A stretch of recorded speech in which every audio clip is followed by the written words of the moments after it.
வணக்கம் உறவுகளே, மோர் மிளகா போடுறது எப்படின்னு நான் உங்களுக்கு செய்முறை காமிக்கிறேன் பாருங்கள். இந்த மாதிரி பிஞ்சு மிளகாயை காம்போடு எடுத்து அலசி வச்சுருக்கிறேன். அப்புறம் மோர் இது நிறைய ஊற்றி வச்சுருக்கிறேன் பாருங்கள். நான் போடும்போது காமிக்கிறேன். இதில் வந்து கல்லுப்பு சேர்த்துக்கலாம். கல்லுப்பு சேர்த்துக்கலாம். மோரில் உப்பு எவ்வளவு சேர்த்துறோமோ அவ்வளவு மோர் மிளகா நல்லாயிருக்கு. மோர் கெட்டி எடுத்துக்கலாம். இப்போது மோர் மிளகா பாருங்கள், இது மாதிரி பிஞ்சு காயாக இருக்கணும். இதை வந்து நிறைய பேர் வந்து இது சென்டரில் ஓட்டை போட்டு அப்படி உப்பு துணித்து மோரில் ஊற வைப்பாங்க. நம்ம அவ்வளோ உப்பு சாப்பிடக்கூடாது, யாருக்குமே நல்லதில்லை உப்பு அதிகமாக சாப்பிட்றது. இந்த வந்து இந்த முனையை கொஞ்சம் கட் பண்ணிவிட்டு பாருங்கள், இந்த மாதிரி கட் பண்ணி மோரில் சேர்த்துக்கலாம். மோரில் சேர்த்துட்டு உங்களுக்கு காட்டுறேன்.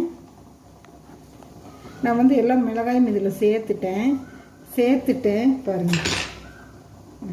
சேர்த்துட்டேன். எப்படி கட் பண்ணிக்கிறேன் பார்த்தீங்களா? சும்மா லைட்டாக சின்ன கீரல் நாளாக வகுந்து விட்டோம்னா இதுக்கு பொரிக்கும் போது இது கருகீரு, இது அப்படியே வேகாமல் இருக்கும் மிளகாயெல்லாம். அதனால் நம்ம இப்படி நல்லா கெட்டி மோரில் தயிரில் உப்பு போட்டு ஊற வைக்கணும். இது வந்து 2 நாளைக்கு ஊறட்டும்.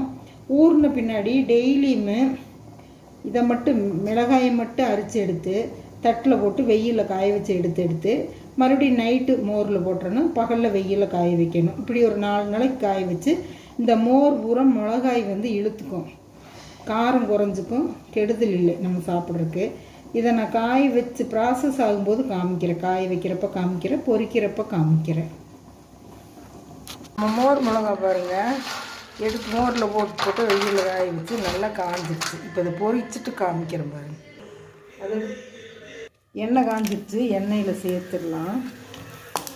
நான் உங்களுக்கு இப்போ வந்து எனக்கு தேவைப்படாது, நான் உங்களுக்கு காமிக்கிறதுக்கு வேண்டி பொரிக்கிறேன்.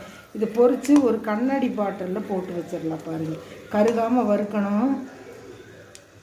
உங்களுக்கு பிடிச்சிருந்தால் லைக் பண்ணுங்கள், ஷேர் பண்ணுங்கள், சப்ஸ்கிரைப் பண்ணுங்கள், பெல் பட்டன் அமுத்துங்க. இந்த நாள் எல்லோருக்கும் இனிய நாளாக அமையட்டும்.